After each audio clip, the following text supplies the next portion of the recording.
అల్లు శిరీష్ చాలా గ్యాప్ తర్వాత బడ్డీ సినిమాతో థియేటర్లోకి వస్తున్నాడు. ఆగస్టు 2న ఈ చిత్రం థియేటర్లోకి రానుంది. బడ్డీ మూవీని ఆల్రెడీ చాలా ఏరియాల్లో ప్రీమియర్లు వేసి ప్రదర్శించారు. ఏపీలోని చాలా ఏరియాల్లో ఈ షోను వేశారు. ప్రతి చోట బడ్డీకి మంచి ఆదరణ దక్కింది. అయితే బడ్డీ మూవీని అల్లు శిరీష్ వీలైనంతగా ప్రమోట్ చేశారు. మీడియాతో ఎక్కువగా ఇంటరాక్ట్ అయ్యాడు.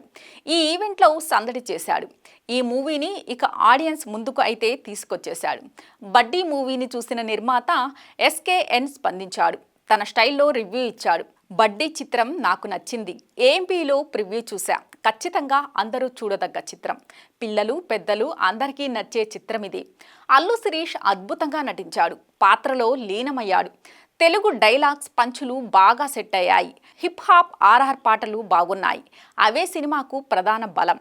ఫన్ అండ్ యాక్షన్తో ఎంటర్టైన్ చేశారు. అత్యంత తక్కువ టికెట్ రేట్లలో ఈ సినిమాను చూడండి అని ట్వీట్ వేశాడు.